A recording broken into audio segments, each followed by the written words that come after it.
Hello and welcome back to Lorcana Villain. My name is Baker and today we've got a group podcast. We've had a couple of one-on-one interviews on the channel this season, but it's been a while since I've had a group podcast, and I have a new one for you today, pre-DLC Bologna, and it's a super exciting one. I've got three huge names with whom I'm going to be discussing the Fabled meta with an emphasis on predictions for DLC Bologna. I'll be saying all of this again literally in about 20 seconds, so we're going to get into it. A shout out to the channel sponsor Cardmarket. If you're looking for Lorcana singles at competitive rates, then check out Cardmarket. But let's have a chat with the lads.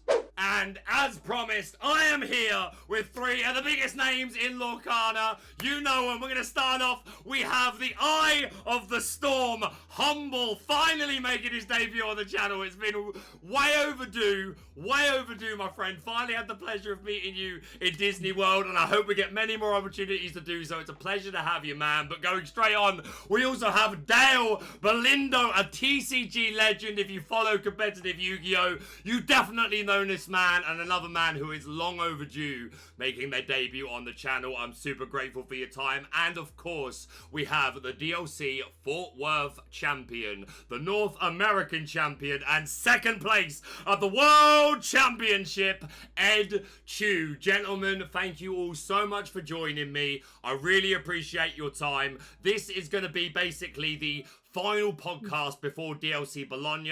My hope is that we'll upload this just before people are like starting their travel to DLC Bologna, so they've got some perfect listening for the flight or the car or whatever it is. So I'm super honored to have you all here, and the emphasis of today is going to be discussing the metagame so far post-Fabled, but with an emphasis on the approaching DLCs. Bologna coming up very, very soon, and then Milwaukee a couple of weeks after that. For this edition, we've got a bunch of lovely Americans, and then just before Milwaukee, we'll have the European edition to discuss Milwaukee and make predictions for that. But before we get into it, please, gentlemen, just take a moment to introduce yourself, any team affiliates or anything that you want to say. Just if people are brand new to Lorcana and they might not know who you are, please just introduce yourself. Humble, please, if you could kick us off, my friend. No problem. Yeah, thank you for having me on. I'm just excited to finally be on the podcast. My name is Humble. I'm actually with Team Maelstrom. If you haven't heard of the Maelstrom, you should go check us out. We've been on a tear for season 2. Yeah, Dale Bolito.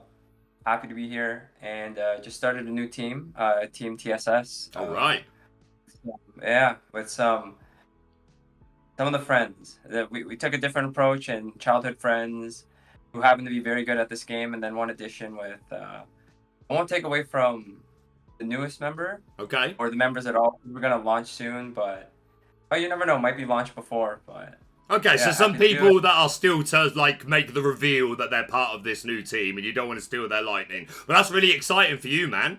I'm Ed Chu. I'm on Team WCC, and you can find me at Ed Lorcana on Twitter. So we're going to get right into it. I predict this is going to take 60 to 90 minutes. We're going to discuss all things Lorcana post-Fabled. Now, it would be remiss or dishonest to not start any sort of discussion about the current meta and our predictions for the coming meta without starting with the quite literal elephant in the room, Blurple. I know some people are getting sick of it, as my comment section keep telling me when I'm uploading Top Cut deck lists, and I'm basically explaining the benefits of Elf of the Fifth Spirit for the 87th time, but we're talking about the meta. We need to discuss it. Now, Humble, I want to start with you because you had a super good run, I believe top 4 at Charlie's Collectible show not too long ago at CCS Atlanta. This was a 25k. CCS is a very prestigious event. They've been really supporting Lorcana ever since the inception of the game, so we know that this event attracts a lot of players. So again, congratulations to you on that. You took Blurple to that event. So I want to start with you. Why is Blurple the best deck in the format, or am I wrong and it's not the best deck in the format? Give me your thoughts. I personally think it's the best deck in the format, but I think it's the best deck in the format because the card quality across the board is just higher than every other deck right now. Like, on average, you're going to have, like, take, for example, Amethyst Steel. You have probably, like, not including multiples, you have maybe, like, 5 to 6 just really powerful on their own good cards. And the rest of the deck is kind of air. Kind of same thing with the Sapphire Emerald. You have a small concentration, maybe 5 to 6, just really powerful cards, and then the rest of it is just trying to facilitate a way to get to those powerful cards. With Blurple, you just have like, with not including multiples, just 20 or so just super good cards that on average are just going to be better to what you're going to be drawing into than what the opponent can do if they're not playing a mirror match, right? Like, you have your Hades, you have your Elsas, you have your Genies, you have Dumbos, you have essentially all of the same like power plays that most of the meta has outside of maybe Amber Steel, right? Like, because you have Amethyst and you have Sapphire, and the other decks of the format have either one of those colors. So you just like put the two best colors together, and you just have a higher density of card quality overall. So this list that you took to top 4 at CCS, has it changed much to what you might be playtesting with Blurple today? I imagine a lot of Maelstrom are going to be heading to DLC Milwaukee, so I imagine there's a lot of playtesting going on, everyone trying out a lot of decks and helping out each other. So are you playing much Blurple recently, and if so, has your list changed much from this? It has. So like, I'm not afraid to dox myself a little bit. Let's go. I'm kind of yeah, I'm kind of soft locked on Blurple. Like I said, it's just without the inclusion of a new set before DLC Milwaukee, like we're looking at essentially the same format we've had for the last couple weeks. I don't think the card quality is going to change. Like we've gone over basically every deck list. I think the only one that I do want to kind of test is probably Dogs. But again, like Dogs in general just isn't really my play style. I want to have a bevy of options and not be held to did I find Tramp and did I not find Tramp. So like I'm kind of soft locked on Blurple already just because of how consistent the deck is. We have moved a couple things around. Like I'm up to 4 Thiagos. I think that card is good. Like I know a lot of the European lists are cutting it. I just think it's a card that if it's not dealt with, you just very quickly take over the game, because we're in a format where stats matter, right? Like you look at TikTok, and I argue that if Dumbo was printed before rotation, this list looks pretty similar, with the exception like TikTok probably doesn't make the cut because it's just a 4/7 do nothing card. But we're in a format where like all the answers are gone, and a 4/7 just sometimes does it, right? Like so stats just matter. Putting evasive on it to help with Dumbo, and then like being able to Thiago into Elsa is still just very powerful. So if my opponent wants to take a turn off to Hypnotic Strength my Thiago in the mirror, that's fine. If you want to have the Strength of the Raging Fire on my Thiago, that's fine. I want to ask you specifically about the Baymax. This is a card that Zenulus was the first one that I saw doing particularly well with it. Again, another member of your team. Only like lot of Blurple lists making top cuts lately, as you know. I'd say 1 in 8 are running the Baymax. Are people sleeping on this card? Is it being underrated? And what is its purpose beyond the obvious, I could potentially gain 2 lore? So I got to shout out the bald one. RMB was, of course, it'd be rude not to. Kind of the driving force in a couple of the very important card inclusions in the list. Okay. Baymax was the first one. Zenulus was vehemently against Baymax until he like finally tried it. R&B broke us to the point where like every day was just like, you guys really need to be trying Baymax, and he sold me immediately because like I'm a sucker for any unplayable legendary card, aka Mufasa. But we'll get to that later. So like I threw it in the deck, and immediately like it just allows you to help with the board state without having to sacrifice lore pressure.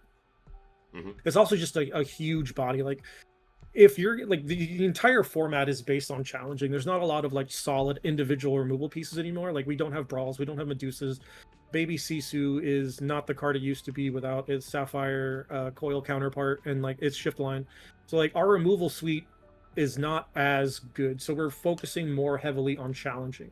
That's where like Baymax kind of shines. So being able to throw a couple damage on like your Elsa or your Thiago, or even like take out something with Elephant and stack 4 damage on it, play Baymax, heal 2 of it, and then you're threatening the Elephant effect like on your upkeep or on the beginning of your turn. Sorry, Magic Brain. You shift that 2 damage over. But being able to just, in order, like, challenge the board state and then drop a Baymax and then not have to take a turn off of not questing for a turn. Because essentially it's like, oh yeah, this Baymax got to quest this turn. You get the immediate value, and the uninteractable lore gain is also just very important. I mean, I played at CCS. I went 6-2-1. there. I also play Blurple, but I definitely wouldn't bring the same list. I think the main thing was I didn't play any one drops in that list because I think at the time I didn't feel like there was a lot of aggro, but I mean obviously now there's a lot, right? So personally, I think you need at least some amount between 6 to 8 one drops to kind of combat that. My list was also a lot greedier. I ran like the 4 TikTok, the 4 second star, the 4 Monstros.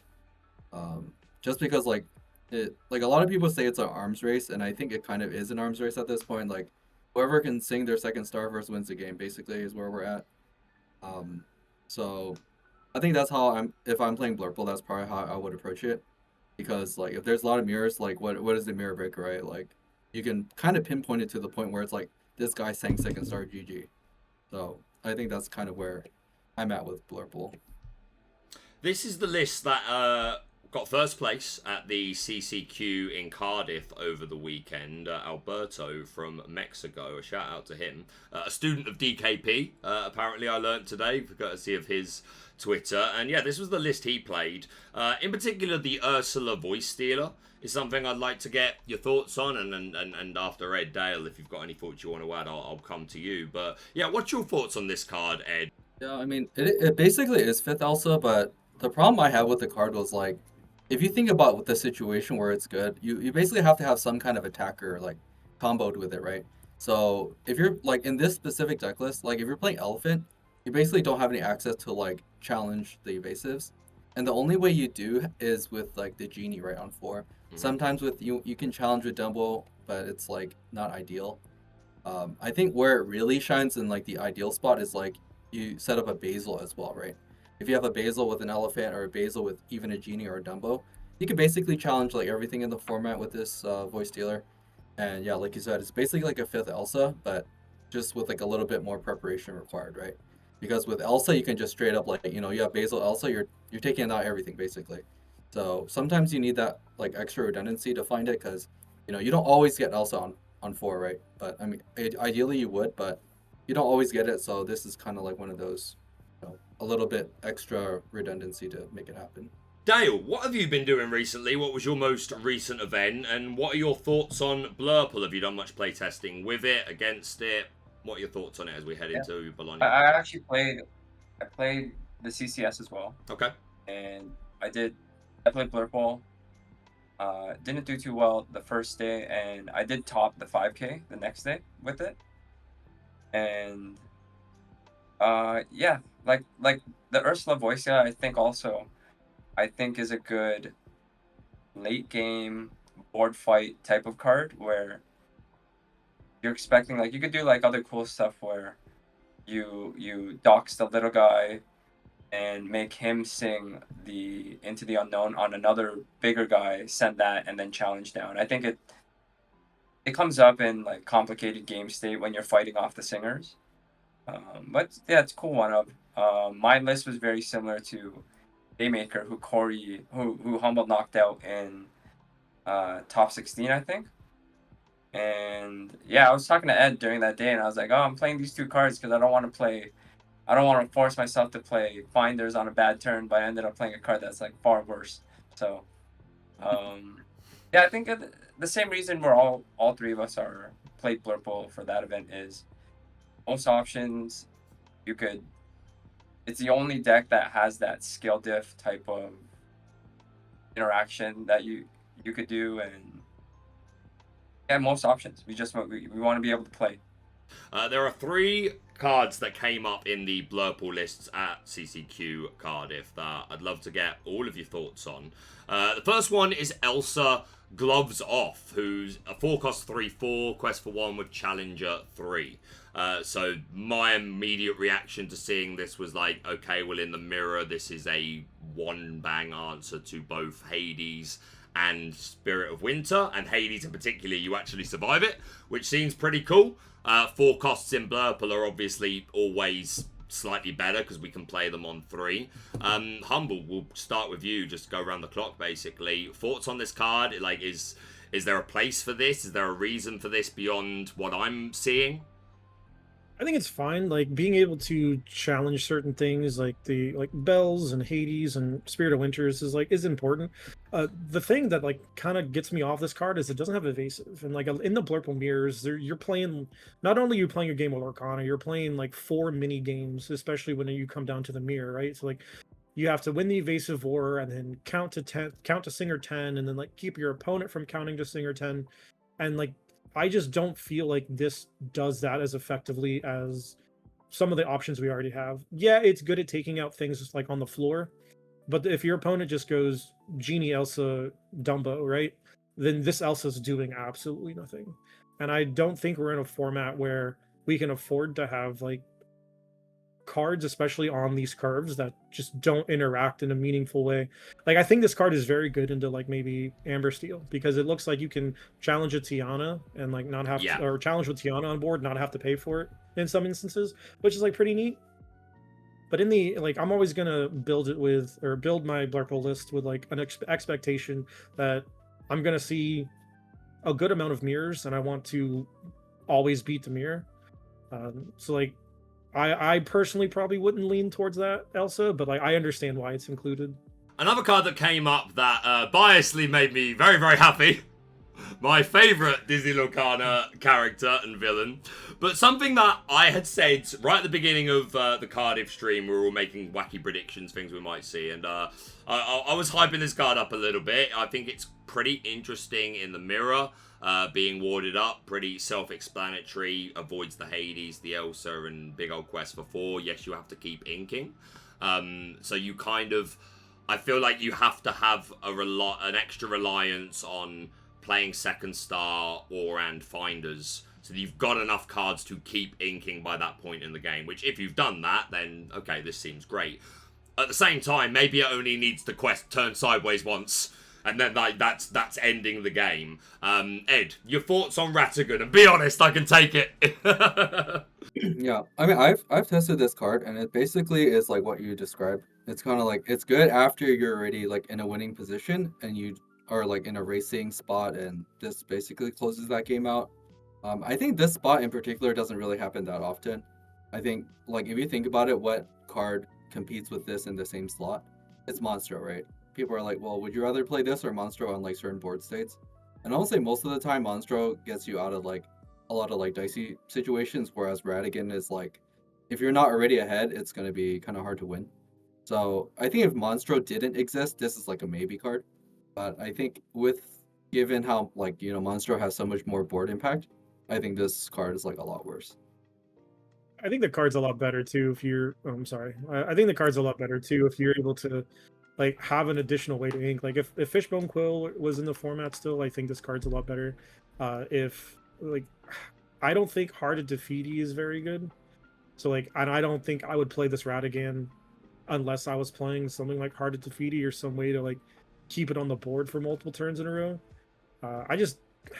I think the card's very good. Like Ward is just insane right now, right? Like all the Ward characters we have access to on paper just aren't like amazing, but you put it on the board and your opponent just can't interact with it anymore. Like, so because Ward is just in a good spot. So like I just think like the juice isn't worth the squeeze, but God, it's so close. Yeah, I agree. I think it's a win more card. I tested it, and every time it came down, I'm like, if it was any of the other cards, it was better. And not better, it wasn't necessarily worse. And it doesn't help you, like Corey was saying, the four mini games that you play, this doesn't really help in any of them. So like it's really good when you're it's like really good when you're like at 16 and you like ink a card, play Ratigan, and just look at your opponent like Samuel L. Jackson. But like outside of those exact scenarios, right? Like it's just not doing anything to help like win the game on like you're not coming from behind. And like Blurple is a lot like, to me at least, kind of set one red purple, and in some instances Ruby Sapphire, where like sometimes you're just behind until you're not anymore, and like this doesn't help you coming from behind. Yeah, and I think Ed's point, like again, the fact that Monstro very specifically is one of the few comeback cards, right? Like if your opponent has the board, Monstro can just, you know, save the game for you. So unfortunate, but I totally understand. However, the one that I am the most optimistic for to actually see some heavy play across the weekend, and this was very popular. I think 4 of the 10 Blurple decks that made top 16 were playing this. I saw others in the room. I've started catching up with the streams of the other events that happened over the weekend, and it seems like all of a sudden a lot of Blurple players put this in their deck. I don't know where it came from. I missed the memo. Why? Why are we seeing this all of a sudden, Humble? So the Amethyst Steel, as well as some of the Blurple lists, like they have a high density of illusions. So like this, just 3 ink, draw a card, pop 2 things is just very powerful, which leads me to believe why a lot of the Italian Blurple lists have kind of moved away from Thiago. Just another card that is not a liability anymore. I like this card a lot. I would like it more if it exerted the characters and then froze them. Obviously, it would probably not be like a 3-costed card. But I think this card's very good in certain situations. I just don't know how many situations it is relevant in, especially since our metas are different. But if we're taking into consideration like Purple Steel and like Amber Steel, I think this card is pretty good just as a way to stymie their aggression for a turn. Doesn't really answer the Tiana problem or like the Pluto problem or any of the bodyguard problems, but drawing a card is good. It's never bad, right? And being able to kind of punish a greedy Amethyst Steel opponent who's like goes like Palace Guard into Raja and just gotcha nerd and draw a card and like pop 2 things is like pretty good. So like I can see the inclusion, but if it exerted, this card would be really, really good. Sure, perhaps too good. Yeah, I think it's one of those. You play some games and you're like, oh, if only I had one more turn type of card. I could only answer so many late game, or not late game, but like post the end game situation. It could come up, but it definitely worth testing. I'm sure everyone that was looking at Blurple looked at all the possible actions and cards, and this was kind of there, kind of not there. But seeing it over the weekend and being used, it's back on the radar for most. I know it's not in my bulk anymore. I keep 4 in my deck box just in case. So Honestly, this card was not on my meta or on my radar until literally yesterday, where DKP said, "Oh, people are playing this in the UK for some reason." And I think the main competing spot with this card is Hypnotic Strength, right?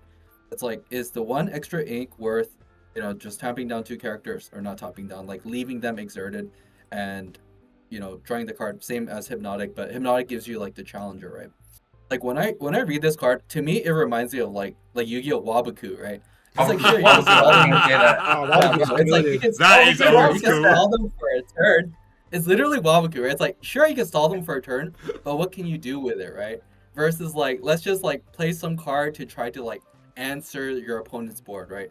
Like that's why I kind of value like the challenger aspect of Hypnotic Strength. Like, are people playing Hypnotic Strength like in 4 and like they never come back? Usually not, right? Usually they're like 2 and 2 or some kind of split between them. I think Hypnotic is actually quite important in the Blurples, just because right now there's a lot of like challenging, right? And if you're able to do some like very specific scenarios like Elsa tap down a Dumbo and then give it challenger +2 and then challenge, that's really relevant, right? That's why Basil is also very strong right now, because of that extra 2 strength is actually very relevant in this meta. So I don't really like cutting Hypnotic in favor of they never come back. Yeah, like for example, that guy's 3 and 2, right? Like honestly, I'd rather just have the 4th like Hypnotic, and I would say for the most part, like in a vacuum, I think that card is better. The question that keeps coming up: Rafiki or Royal Guard or both, and why? Rafiki, 100% Rafiki. Yeah. So like Rafiki specifically blocks. Yeah, go ahead. No, please go. I kind of take over. Oh, I was gonna say it blocks. Yeah, it blocks like the Nala and like the Lady, like the X3s, right? Like especially in the early game. And I think that's probably the most important thing you need to do with your 1-drop, versus like Royal Guard doesn't do that. I think that's like the main argument. Yeah, we got in a really heated like argument over in the Maelstrom camp, like because R&B was so for the ceiling on Royal Guard, and I was just for the floor of Rafiki. Like on average, Rafiki's just always gonna hit for 3. Like there's no ifs, ands, or buts, right? Like Royal Guard on average hits for 2, and then if you can like Seeing second star, sure, he's taking out Clarabelle's, but like, how often is that going to happen, right? Like sometimes he hits for the same amount as Rafiki does normally, if you can Genie or if you can Hypnotic Strength. The biggest thing for me is Rafiki just clears Calhoun for free. Like with no assistance, it clears Calhoun. It clears Nalas. It clears, to your point, all the X3s. And also with Hypnotic Strength, it also just clears all the same things that Royal Guard would clear in that instance as well, because they both reach 5. Right? So like in terms of like the 2-card combo, I think I'd rather just have the Rafiki just be always able to hit for 3 than like my other 1-drop that can like sometimes be on par with Rafiki, and like maybe 8% of the time it does more than 3. I'd rather just have the 3. I think one thing to add to that is also like in the early game, sometimes you play Basil and Rafiki, and that specific combo can take out like the 5 like willpower guys. Like The if they go Rhinos. Scrooge, you can always like or Rhinos. I think it's really important. Like if you can tap down their guy with Elsa, then you can like give support to the Rafiki and attack for 5. Whereas Royal Guard cannot do that, right? And Right. if you can attack for 4, you can also attack with the Elsa, right? So I think it's definitely better to have the option to attack for 5 if you need to on that turn. I want to move away from Blurple for a minute. I'm sure it will come back up again at the end when we do like predictions.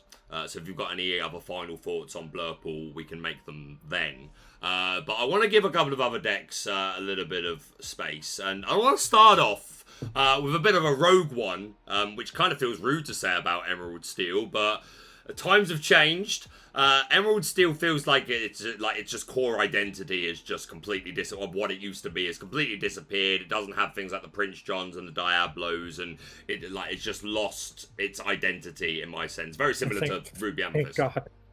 But yeah, I agree with you. For what it's worth, Humble, I'm right there with you.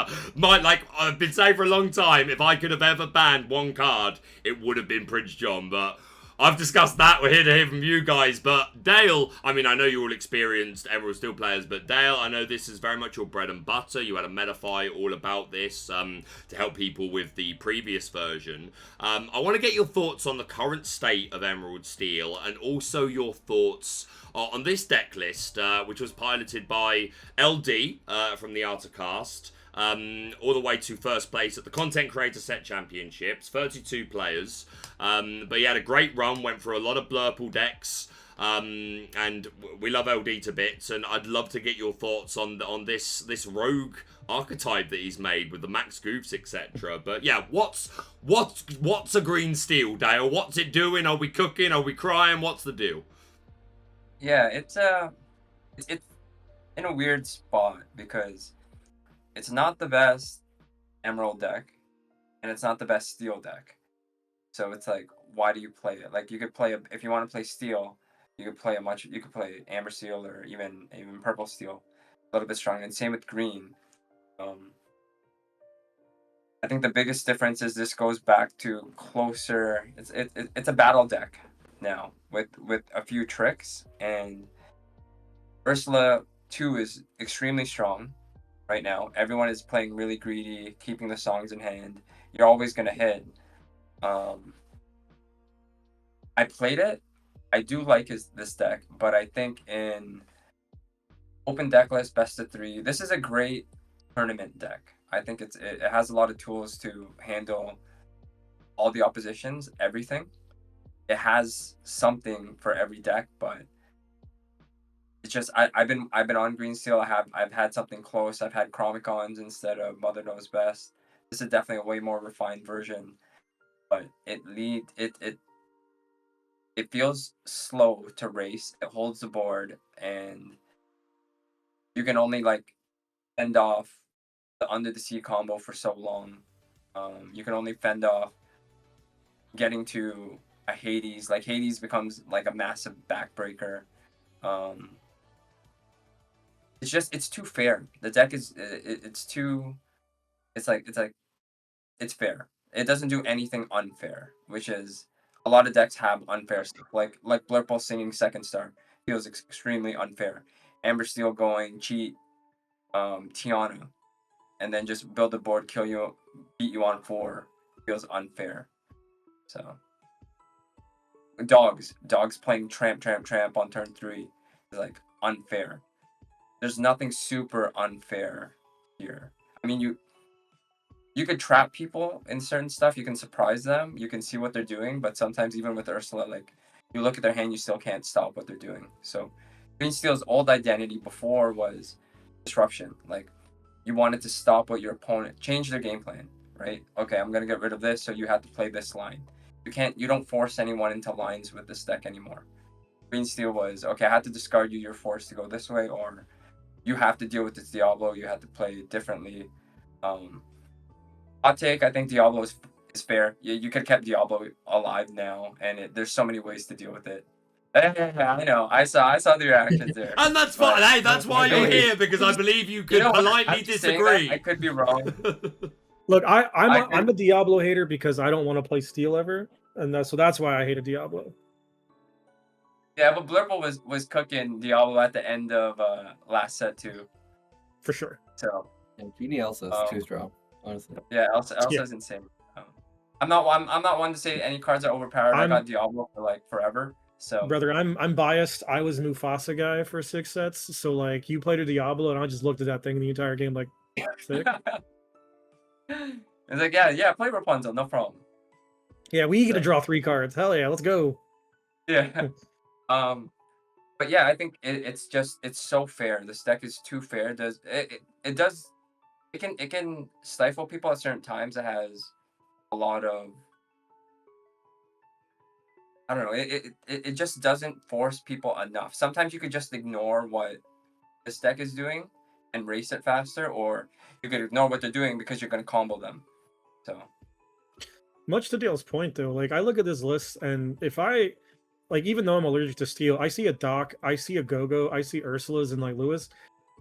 I want Chromacon. Like, I want to put my own stuff back in my hand to reuse it for another time. I'm not sold on Cow. Like, I don't know if Clarabelle is, like, the best Emerald deck is Emerald Steel for Clarabelle. I think it's not as good for not having, like, your welcomes and, like, forcing the opponent into, like, odd situations. But yeah, I kind of agree with Dale here. Like, if like the Mother Knows Best was like Chromacon, I'd be kind of in. Just to be able to pick up docs. Like, I did a little bit of testing with Emerald Steel, Chromacon, and like, you ever played the same doc 7 times in a game? It's pretty good. Yeah, I've played like my share of Emerald Steel, and I feel like Dale said, it's a very fair deck now. Like, you're kind of just playing, like, it's similar to me when I play the deck. It's kind of like Purple Steel. You just try to like curve out, but also like, you know, sing strength. And I think the main advantage of this is like you could potentially sing strength like twice, right, with like the max goof, or you do the Mother Knows Best thing. That's like the quote unquote most unfair thing that this deck can do. And you know, if you're not able to do that, then it's just like it doesn't really like do much. I think the other downside of this deck is it's very unfavored into Blurple, and if that's like the most prevalent deck, and I think this deck will have a lot of issues. Yeah, I listened to the podcast where LD actually talked all about this, and he made no qualms of like, oh yeah, Blurple sucks, like really sucks, and like I think he said his top 4 game required his opponent to brick 1 game to just give him an extra chance to incorporate whatever he could. But like, fair play to him. It was great to see this doing well. But I thought it was worth discussing. Again, it's as a renowned Green Steel hater, it's a bit sad to see how far it's fallen, to be honest. Is that pity? I don't know. Nonetheless, let's talk about another green deck that's doing a lot better, which is Emerald Sapphire.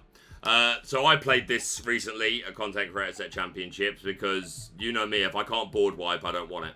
And this is a deck that can do those very unfair things in the form of Heads Held High, Under the Sea, or Shift Clap. I tell you, lads, my first Shift Clarabelle, Sing You're Welcome, draw 5.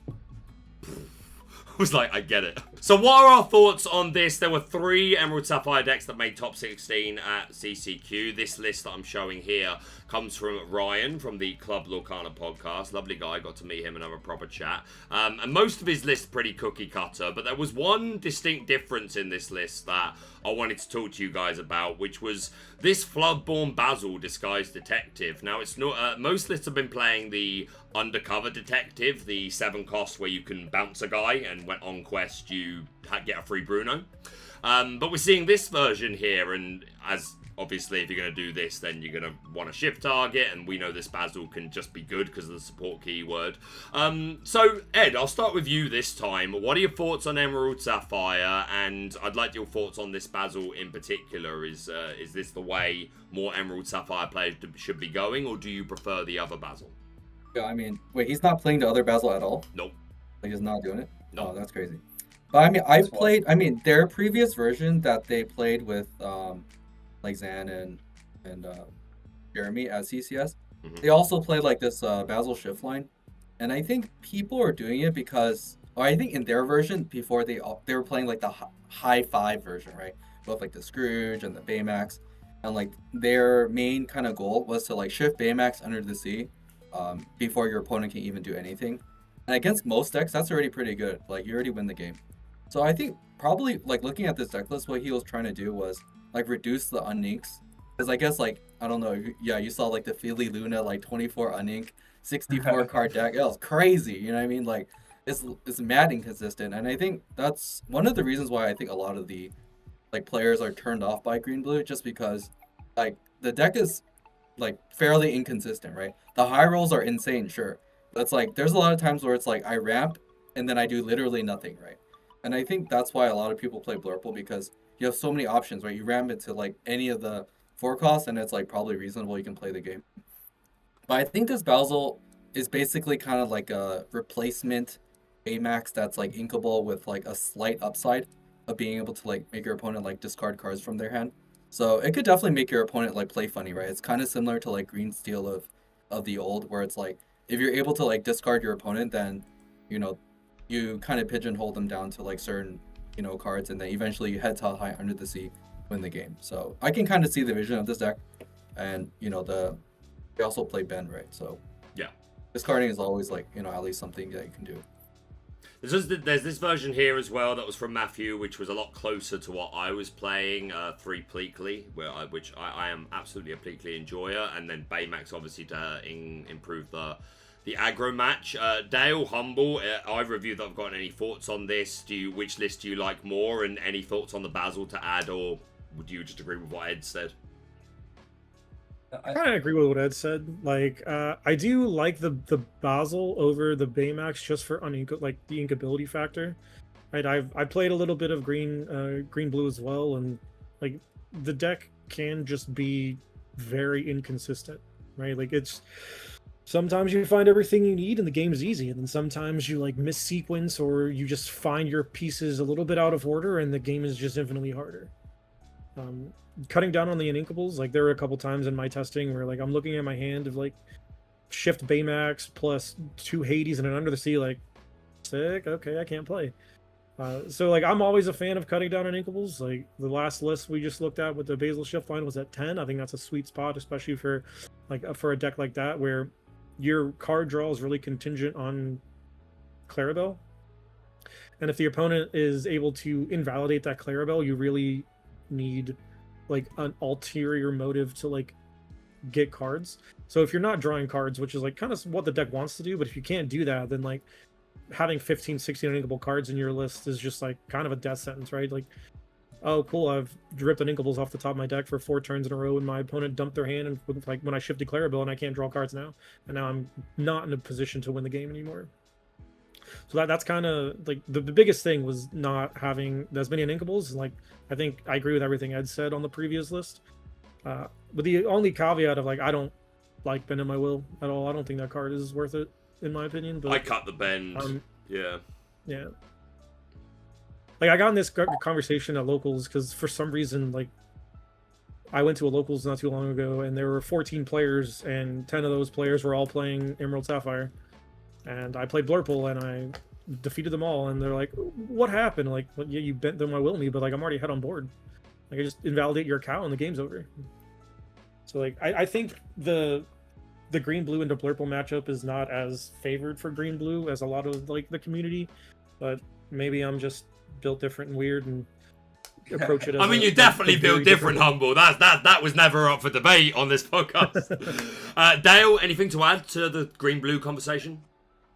Yeah, I kind of like the Basil, but I think the deck should be constructed a little differently. Like Basil Bit Pleakley is actually pretty cool. that interaction later on. But it's a Clarabelle deck at the end of the day. Like you have to Clarabelle, you welcome. That's all your that's your gas. And I liked it because drop the uninkable and you still offer the turn 3 Under the Sea. But yeah, and then again, not good enough. It's cool, but not good enough. Yeah, it was closest to a play style that I am comfortable with. And again, like I just playing. If I'm expecting a deck to be popular before a big event, then I want to be as familiar with the lines and the play patterns anyway. But in my experience from the event I played recently, if I hit Clarabelle, I won. If I didn't, or if they intercepted it, I lost. And it felt that simple. And I don't know how I'd feel walking into a large DLC feeling that way about the deck. Again, I'm sure a much more experienced pilot, someone like a Pandemonium Heart, would, be a lot better at playing from behind like that. But it's still a deck that I expect to be extremely popular. The last question that I'll ask you when we get to the end will be your predictions for Bologna, what will be the most popular decks. But we won't do that now. What we will do instead is move over to another deck list that I want to talk about, or an incombination I want to talk about. Ed, what's happened, man? We were king. Okay. We were king for so long. What happened? We were never king. Oh, We were never no. king. We were a jester at best. All right, I'm coping. All right, fine. Tell the people the reality of the situation. Yeah, I mean, okay, so I think red purple basically hinges on the card Sisu, the 3-cost Sisu, right? Like if that card is ever good in the meta, like this card is like this deck is probably playable. I think with so much like Blurple, like I think this is just an uphill climb, right? And there's kind of no reason to play like Ruby anymore because we lost the B prep. We lost the 8-cost like Shift Sisu. And it's just like the Sapphire aspect is just better, right? Like you have a cheaper Mal Dragon, basically. And like playing like B King is also not very good this meta. People are like they love going wide, right? Because there's no punish for going wide. So I think red purple's only way to come back is if somehow like people stop playing Blurple and everyone starts playing these like 1 strength characters. Like let's say for example, like tomorrow, Amethyst Steel, 35% of the meta. I think red purple actually has a real chance, right? You get to play Sisu on Tiana, you probably win the game right then and there. So I think until then, I don't think this deck is very viable. And I think the Ruby identity is not very viable. And that's why like basically 0% of the decks are Ruby based, right? Basically 0. And there's just better things to do. Like instead of just, let me be king you or play a 9-cost like Maldragon. So I think until like Sisu becomes good, people start playing 1 strength only characters. I don't think Ruby is viable. It breaks my heart to hear it, but I agree. Dale, humble. Does anything more need to be said about Ruby Amethyst than what Ed just said? No. Like, go ahead, Dale. I think you got to do unfair stuff. Like if you're playing Ruby, I still believe it. I still think Powerline. There's something behind Powerline, and that's the only card that could do like unfair stuff with red. And it's probably red-blue Powerline Dino deck that I think could do JDZ will be thrilled to hear this. I have like I wish Amber Steel didn't exist because that deck is crazy. But Amber Steel will always exist, and that'll stay on as my pet deck, I guess. But again, yeah, too fair. Nothing too broken. Doesn't do anything broken. Yeah. So like I don't think the sun is fully set on Ruby Amethyst. I think we're in a lull where like Ruby just kind of got not a lot of tools, right? All the good Ruby cards we got rotated and like they just decided to give us not very good Ruby tools in exchange, right? Like we got to keep Male Dragon, which is like great, but we're not ramping. We're not getting to that card in any reasonable amount of time. Like Beaking Undisputed is fine if your opponent is like playing 1 card a turn, but that's just not the case for the meta right now, right? They're just gonna dump 6 guys on the board and say go, and you're gonna B King their like one drop, and you're like, okay, this is a great card. It's got some glimmers of hope. Like, I think Lumiere is extremely good right now, like invalidating, like helping invalidate Under the Sea math, as well as just challenge math is just really good. Same reason you have the Madam Mim Skater, which I think is just like a slightly worse version of Lumiere. As Ed said, the baby Sisu is like still just really good at what it does, right? Like, you kill a Tiana, and like now we're talking business. Now we're in the game. But like the Ruby cards in general just aren't as powerful as the rest of the format. I think it's going to take another, like, I'm hoping that next set, because like I was a Ruby stan for a very long time, and like not playing Ruby has got me in my feels, and I'm hoping that something comes out in Ruby to give it that little push that it needs, because like the Amethyst portion of the deck, we all know Amethyst is just probably the best suited color in the meta right now. Like, it's just powerful. Like, most of the Amethyst decks are just like 40 Amethyst cards and like some smattering of some other color, right? But like the Ruby cards, like Shark on average is like good, and like as to Dale was saying, Powerline is a broken card, but like the cards surrounding them don't do anything. Right? The songs that Powerline can get is like,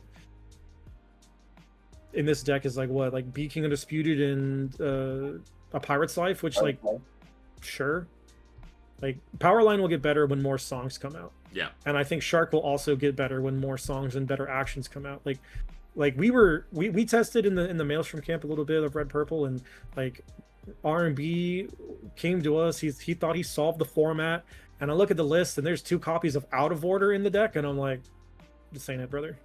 This is just not it. He's like, well, you could get it back with like Shark, and I'm like, no, stop it. And like that, when we're doing inkable 7 cost Dragonfires, Ruby is in shambles. I don't think the deck is dead. I think it's dead right now. I think it needs like another set to just that little push to come back. Just shift Sisu back.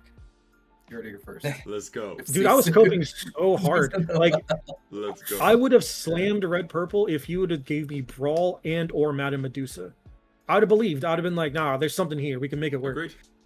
But like, without just like Baby Sisu just isn't it. Out of Order and Energy Blast are just not not cards I want to see, especially when my opponent is going triple Daisy Lady Penny shenanigans. Like, sweet, my high costed cards do nothing. Yeah, and that's my problem, right? Is that if the most appealing reason to pair your purple cards with Ruby is Sisu, then it's just not it, brother. Let's use that as a segue to move over to another deck that I want to have a chat about, which is Amethyst Steel. Now, Tiana has like absolutely carried this deck so far, in my opinion. I mean, you could also give credit to things like Doc, and hey, there are lots of good cards in this deck, but we all know that Tiana is like absolutely shining at the moment. Sky has found a lot of success with this deck list at multiple events, and the first player to qualify for the North American Championship, and I believe he won another event this weekend as well, which I'm yet to fully catch up on. But the man's on fire. But this is the thing, right? There are so many people playing Amethyst Steel, but again, judging by data from big events over the past few weeks that I've been covering on my channel, tends to only be one Amethyst Steel that makes it through to these top 16 cuts. So what's going on with Amethyst Steel at the moment? Because so many players are still playing it. The power level is obviously insane. You know, we've already like talked about just playing a bunch of daisies and saying, you can't do anything about this, and obviously curving Tiana into a Pluto, you can't answer all of this. So why are Amethyst Steel decks, while having a lot of pilots, why are they not going to day 2 or top cut as much as, like, why are we only seeing like 1 or 2 make it into a top 16 cut? Yeah, I think people, it was kind of similar to Green Steel in the past before, where they could just pick up a deck list and think that playing the cards they'll just win, and they don't. There's definitely a skill level with aggro that a lot of people don't really know. I think I read a post earlier, like one of the top players were like, oh, thank you for this top, I think thanking somebody else at a tournament, like knowing how to play my daisies properly, and something so small like that could lose you games, right? Where you just, people think this is a sideways deck. It's not necessarily a sideways deck. It's when to, how to, and that's why people lose with this deck. That's why there's 1-2, and that's why Sky's the same one winning.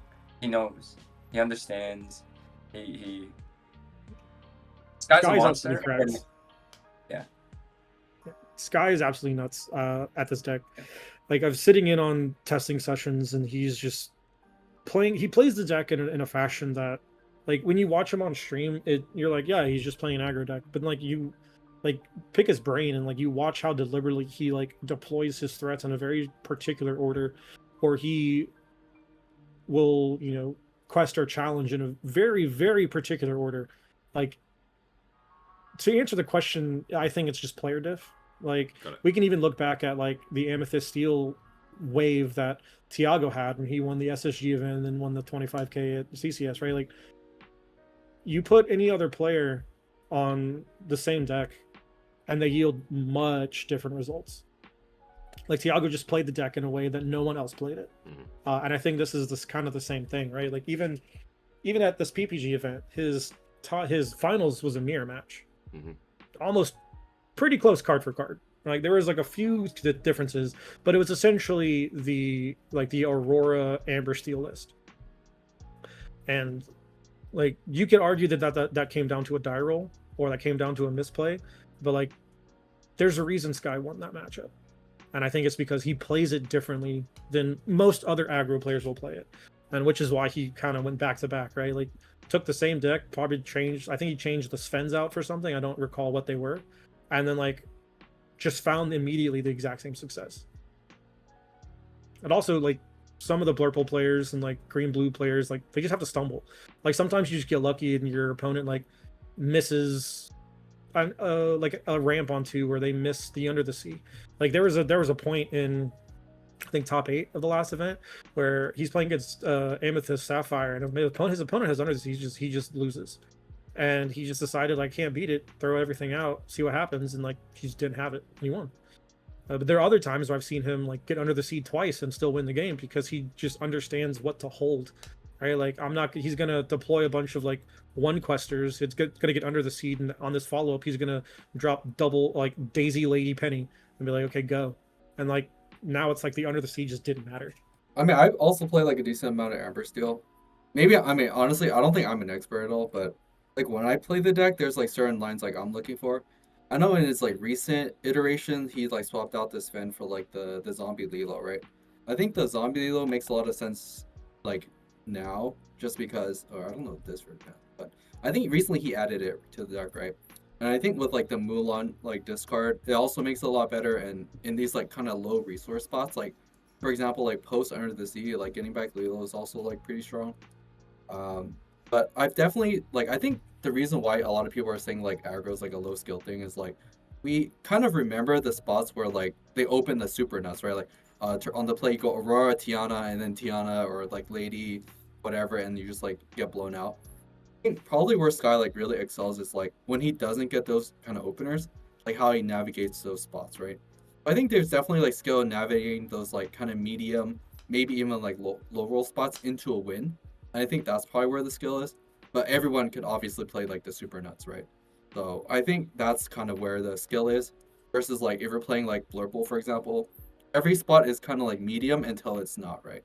So I guess it just depends like what kind of style you want to play. You want to get like some high rolls and then you just like try to outplay your opponent in like the medium to low roll spots, or you just play like, you know, all medium roll spots and then you try to high roll like occasionally.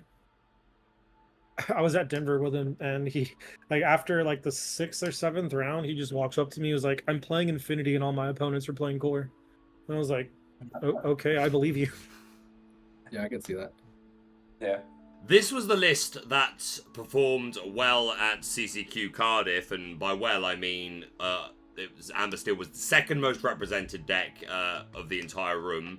Only one made it to top 16. It was a top 32 cut. I think there were 1 or 2 in that, but I just focused on the top 16, and It was this one that went all the way to top 4, and the immediate difference is a couple of copies of When Will My Life Begin, which is a card I know that both Sky and Kurt Spies were talking about and testing at the Ink Open, which I had the pleasure to attend a couple of weeks ago. I know they both moved away from it, but we see it performing well here. And then 2 kind of spicy cards.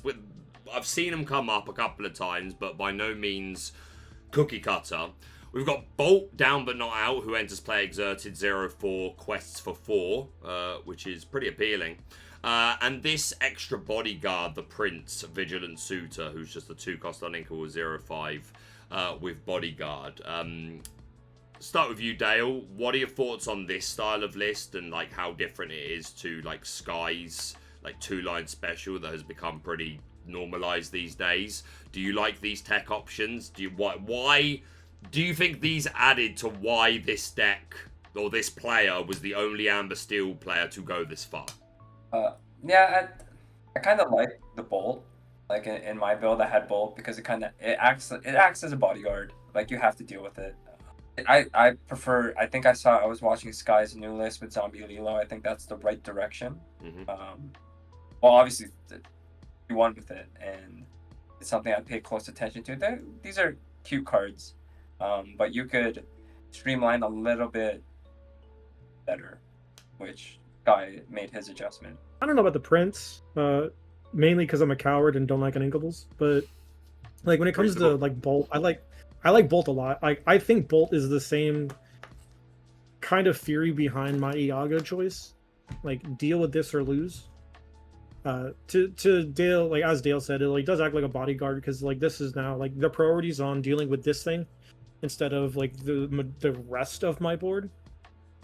But it's also one of those things you like slam this Bolt down and like your opponent just can't interact with it. You get to ready with it and play a Tiana or like exert a Tiana and like swing with a Bolt. Like it just takes the game over because it's just so much pressure. Like 4 is not nothing, right? Especially like I've seen Sky win games where he just has 7 dudes that quest for 1 and it's good enough, right? Like one of those guys quests for 4, the game's over like 4 turns sooner. So like it's the same theory, like deal with this or I'm going to run away with this game, which I like. I think it's not just a simple like play this on turn 3 kind of play because it is kind of susceptible to being challenged, which is where that Prince kind of comes in, right? Like you play the Prince because 5 is also just a total that is hard to deal with in a lot of decks. Play down the Prince, play down the Bolt, and then start turning things sideways and letting your Tianas and your Plutos and your Princes kind of soak damage and prevent combat math. Like I like it. It seems strength, which is nice. Like I don't want my 4 quester to have to sing a card, but like in a pinch it works. I mean, I did play with Bolt, and it's like, yeah, like everyone said, it's kind of a cute card. Like, if you can get the setup, it's actually insane, right? I think the problem is, like, getting the setup is actually quite difficult.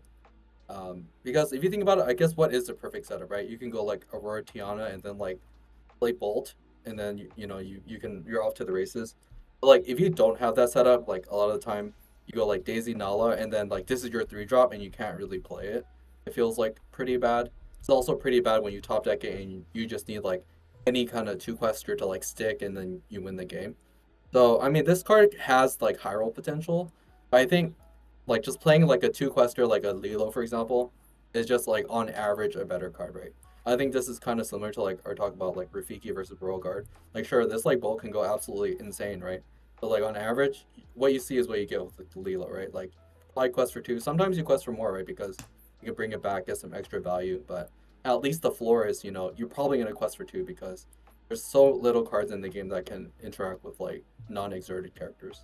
The last deck that I want to talk about in any sort of length is Amethyst Steel. I'm sorry, Blue Steel players, but I feel like you fit into a similar box to what we were saying earlier about what Dale was saying about Emerald Steel and to what we've been saying about Ruby Amethyst. Like, sure, there's a deck there that you can build that does a thing, and like it's great to think about, oh, I could do this, and then like my Sky will turn sideways, and then I'll draw 7 cards, and then I'll have this, and then I'll play Vincenzo and blow something up, and it's like, yeah, this all sounds great unless there's an opponent on the other side of the table, which is a quote I take from LD. full credit.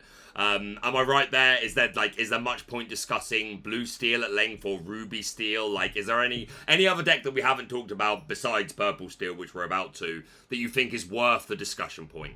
Aside from dogs, no, not really. There'd have to be something that might come up in. So right now we're gonna see like a really long tournament coming up in Bologna. I think it's like supposed to be how many rounds? 12 rounds? 12 rounds, yeah. 12. So like we haven't Cut to seen top 32. like a 12 rounder.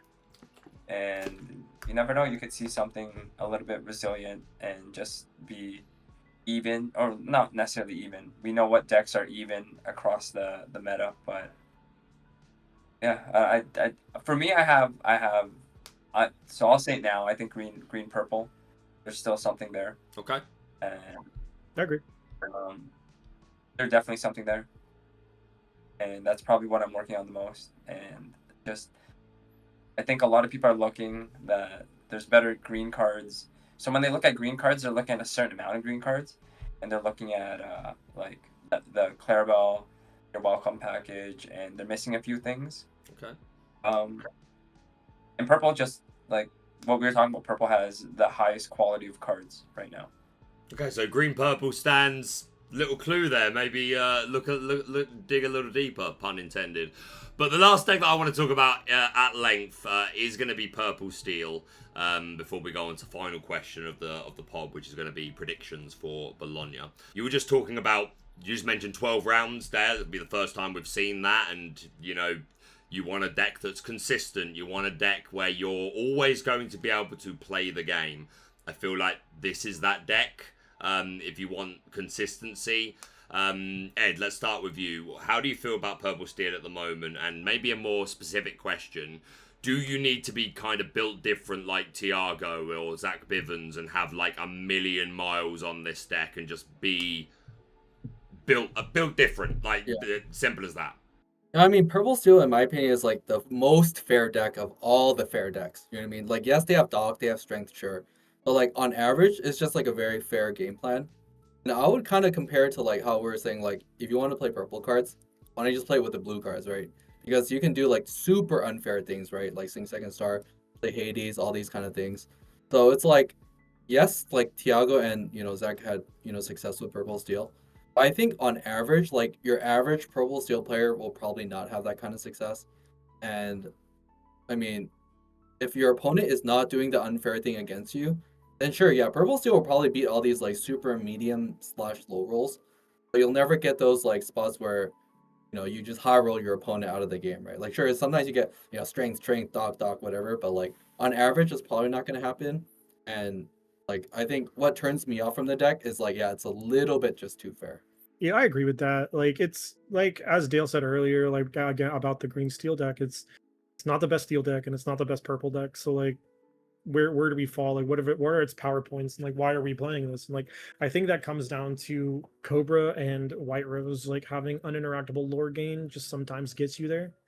Like, you're still the Dumbo deck, right? So you still have a good quality of cards, but on average, like most of your deck is just fluff, kind of, right? Like, I think when in the beginning of the format, when there wasn't a lot of like data to go off of, purple steel was a lot better into like Blurple and like to the field really. Like when I played against purple steel for the first time, like my opponent played that genie again, like the dragon genie against me. I was like, oh, I'm just gonna get skill diffed by draft. This is fun. But then, like as you play against and as you understand like where the margins are and like kind of what their game plan looks like it can all be boiled down to just like keep them off of strength math, right? So like you just like turn some cards sideways, like force their interaction, because like bounce an elephant, turn it sideways, and look at your opponent, because like now they have to deal with this elephant or it's going to pick off their board every turn. So then they would need to trade 2 things to get rid of the elephant, but then like elephant still did its job. It cleared like 1 to 3 things. And like if they just don't have the board to use the best card in their deck, which is strength, then like the wheels very, very quickly fall off. So like I think when people didn't know how to play against it, it had like that little bit of surprise factor where you were doing like kind of the same powerful thing that Blurple was doing, but instead of playing Hades, you were just hitting someone with a strength of the Raging Fire, and it was just sometimes good enough. But now that that cat's kind of out of the bag, and like players have had like reps into the deck and other decks have emerged, like I just don't think it's as good as it was 2 weeks ago. That's not to say that it still can't do well. Like obviously that list got second place, but like a lot of the times, like if I'm having to like bank on my opponent stumbling and like me just being the Lord's favorite in some situations, and like that's not a deck I'm trying to play. To take a word from Ed, I think the deck is like straight medium. Like at its highest level, it's medium, and it just plays on curve. But I guess the floor is a little bit higher, but not that much higher to want to take this.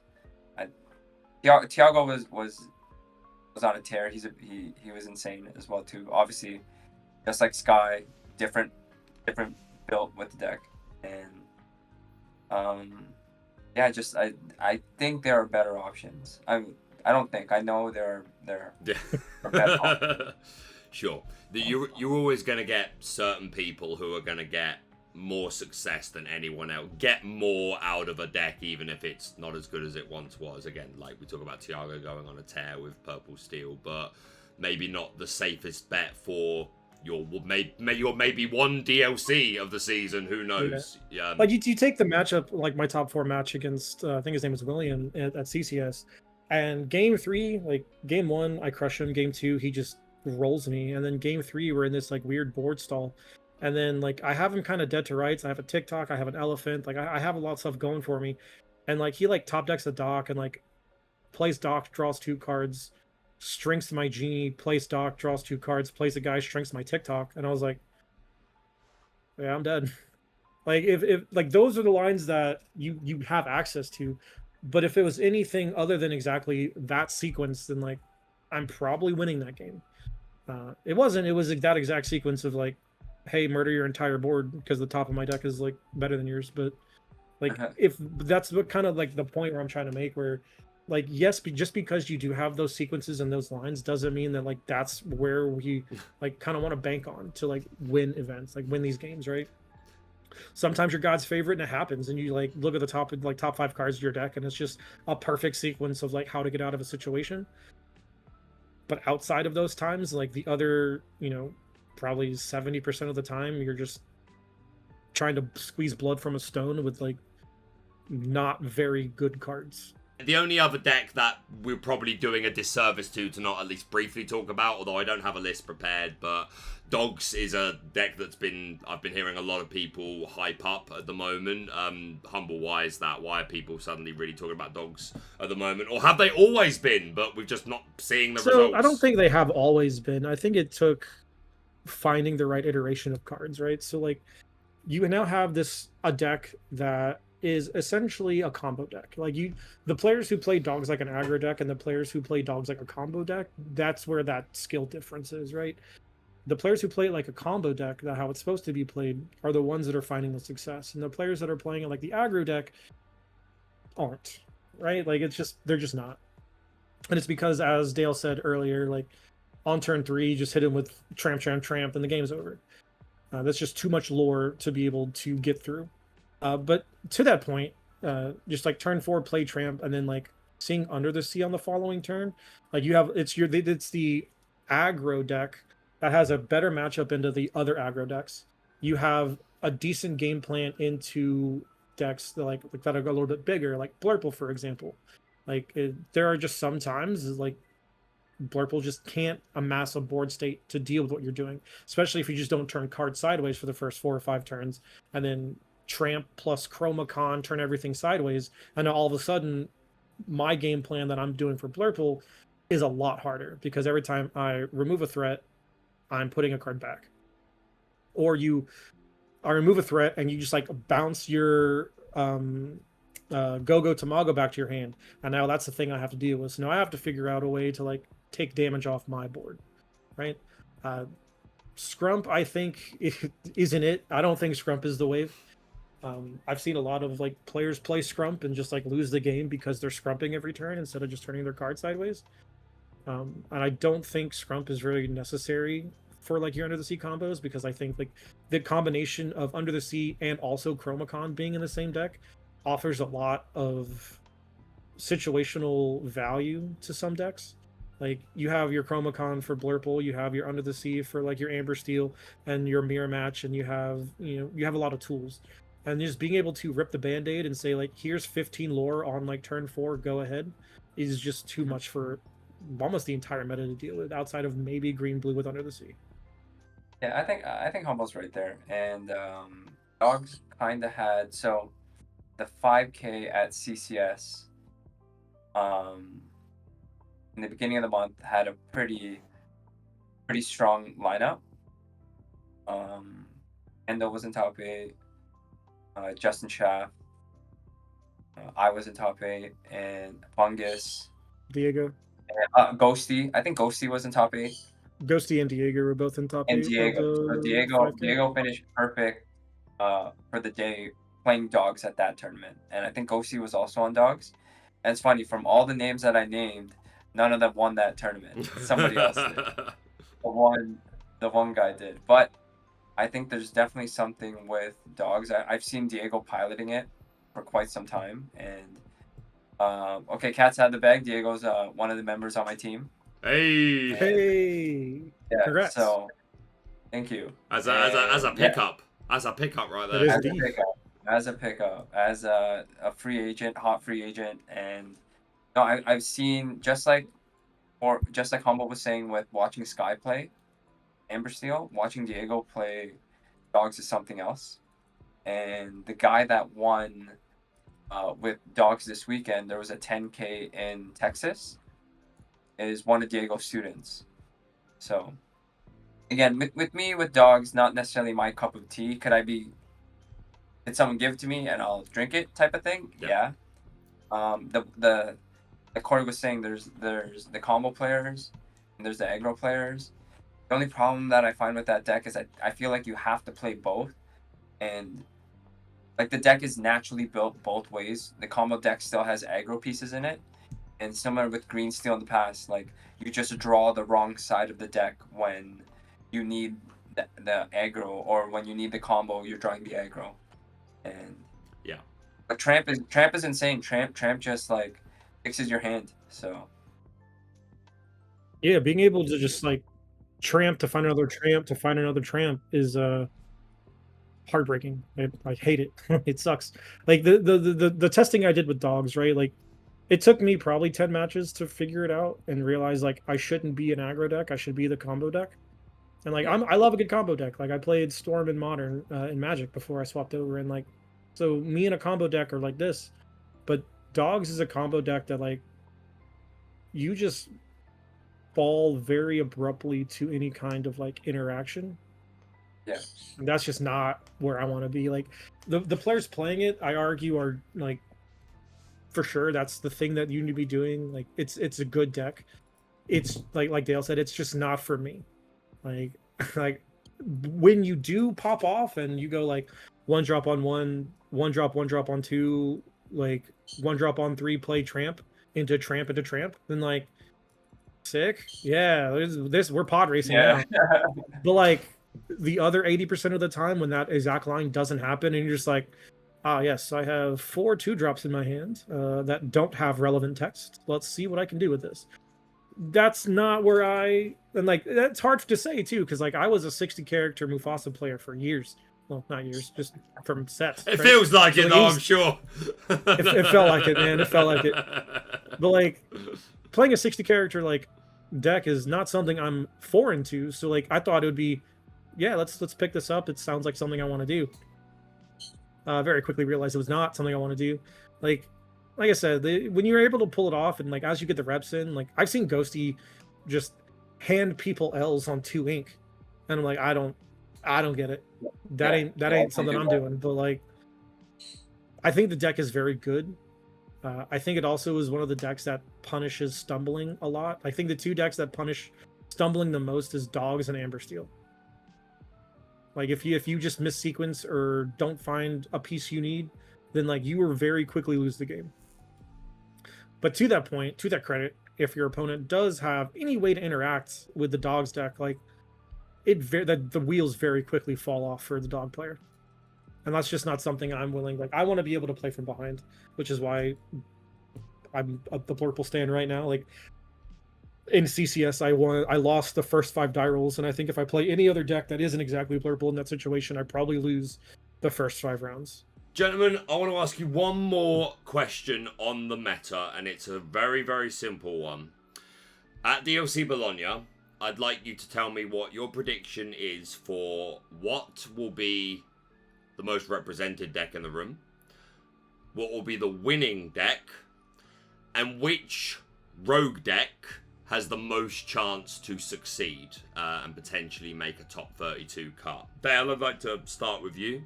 In any order you like. What do you think's going to win? What's going to be the most popular? And no pun intended, an underdog deck that could perform better than expected. The underdog deck, I would, if I were still going, I would have given it to green purple. I think green purple just doesn't have enough. People have not looked at it enough. The most represented deck will be Blurple, and I do believe Blurple will win that event. Humble? I actually tend to agree with Dale outside of the Emerald Amethyst choice. Like, I haven't personally been toying around with that deck, so like I might be one of those people that are not looking at it with as keen eye as Dale, but I think the underdog deck will probably be Amethyst Steel, just because it's got powerful elements of the meta right now. It's got 2 of the best cards in the game currently. I think Blurple is still just going to be the most represented deck by a mile, just because, as we talked about before, it's just got the highest density of good cards. There's no ifs, ands, or buts about that. Like, you can argue its place in the meta. You can't argue the fact that, like, the cards printed in Core Constructed currently, most of the good ones are in Amethyst or Sapphire. That's just brass tacks, right? As far as the deck that is going to win, I'm gonna simp for my teammate and say whatever Sailor plays. Whatever Sailor is playing in Bologna, I think that's gonna win. Simping for Sailor is encouraged on this channel. We do it an awful lot, so I think that's a perfectly fine answer. The deck I think is going to be most represented is probably going to be Blurple, and I think that deck will probably win the event just, through sheer numbers. I think one of the underdog decks that might top is the green-yellow, just because it has such a good matchup into Blurple. Gentlemen, it's been a heck of a chat. I could sit here for another hour with you at least, I'm sure. It's been so long. Ed's had to jump out, but I'm so grateful for your time. I truly hope that this conversation is useful to people who are attending the event or just maybe preparing for set championships over in America. You've got those coming up as well. So whether it's given you, second thoughts about what you should play or some techs or just things to think about, I hope it's brought some value. Before I let you go, we'll start with you, Dale. Where can people find you and what's next for you, along with any plugs, shout outs, thank yous, anything you'd like to say to my villainous audience? I'm on X at DaleBledo1, and my new team will probably debut. I know a lot of people kind of already know about us, but it hasn't been public yet. Sure. But that'll debut, and sneak preview, one member, Thiago, level 9000. And I don't want to spoil the rest. Yeah. Well, no, I think I said Haymaker too. Corey beat him. So there's two guys right now, and then we'll unveil the rest. But yeah, I was originally going to Bologna and I couldn't make it. And now Milwaukee, you'll see me there. Hoping to only leave 31 spots for everybody else, but that's a big prayer. 12 rounds is going to be something else. Humble, where can people find you? What's next? Any shout outs, any plugs, any thank yous, anything? Yeah, you can find me on X as well at Humble3443 something. You can find me on X. I don't know exactly the tag, but if you've seen my face before, you probably seen me on X at some point rambling about Mufasa. You can also find me on Discord. Humble4538 is my personal Discord. You can find me in the Maelstrom Discord, where we have tons of stuff always going on, so pop in there, say hi. If you're a sub to the Discord, you can get a little peek behind the curtain in our testing sessions every once in a while. That's a little something we want to give back to our subscribers and our supporters. But other than that, just shout out Baker for hosting us degenerates on this amazing podcast. Thank you so much for having me on, and it was a pleasure meeting you at Worlds. It was great having dinner with you. for I think first time we actually got to interact on a personal level, which was nice. 100%, and I'm really looking forward to seeing all of you again in Milwaukee. Yeah, I will be in Milwaukee, as will the rest of the Storm. So, as Dale said, I'm also trying to leave not too many spots. Like, I'm hoping to just coast into Continentals. That way I don't, since I'm already queued for the CCS 50K, I don't have to go back to Atlanta and save some PTO and some time for another couple days. But if I don't, I'm definitely be in CCS in December as well. And that is it. A huge thank you to Humble, Dale, and Ed for joining me. Their links will be down below. What are your answers to those final questions? Which deck will be the most popular? Which deck will win? And which underdog deck has the most chance to succeed and top cut? I'll hear about it down below. But that's going to be it from me for now. Thank you so much for watching. If you're brand new to the channel, please subscribe for all things Lorcana. Hit that like button to show your support. And we'll see you soon.